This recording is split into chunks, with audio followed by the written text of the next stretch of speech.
Here's my plan to stop the chemical, physical, and emotional mutilation of our youth. On day one, I will revoke Joe Biden's cruel policies on so-called gender-affirming care. Ridiculous. A process that includes giving kids puberty blockers, mutating their physical appearance, and ultimately performing surgery on minor children. Can you believe this? I will sign a new executive order instructing every federal agency to cease all programs that promote the concept of sex and gender transition at any age. I will then ask Congress to permanently stop federal taxpayer dollars from being used to promote or pay for these procedures and pass a law prohibiting child sexual mutilation in all 50 states. It'll go very quickly. I will declare that any hospital or healthcare provider that participates in the chemical or physical mutilation of minor youth will no longer meet federal health and safety standards for Medicaid and Medicare and will be terminated from the program immediately. Furthermore, I will support the creation of a private right of action for victims to sue doctors who have unforgivably performed these procedures on minor children. The Department of Justice will investigate Big Pharma and the big hospital networks to determine whether they have deliberately covered up horrific long-term side effects of sex transitions in order to get rich at the expense of vulnerable patients, in this case, very vulnerable.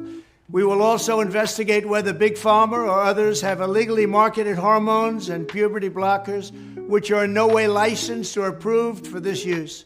My Department of Education will inform states and school districts that if any teacher or school official suggests to a child that they could be trapped in the wrong body, they will be faced with severe consequences, including potential civil rights violations for sex discrimination and the elimination of federal funding. As part of our new credentialing body for teachers, we will promote positive education about the nuclear family, the roles of mothers and fathers, and celebrating rather than erasing the things that make men and women different and unique.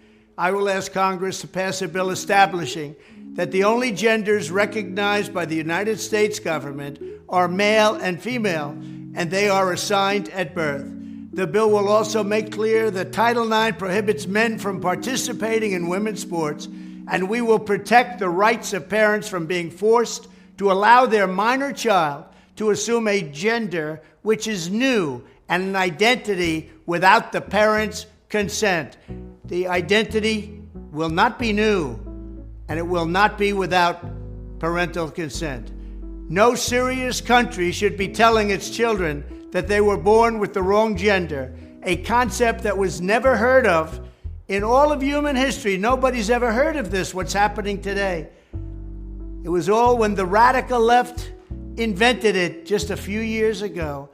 Under my leadership, this madness will end. Thank you very much. What do you think of the president's plan? Leave your comments below.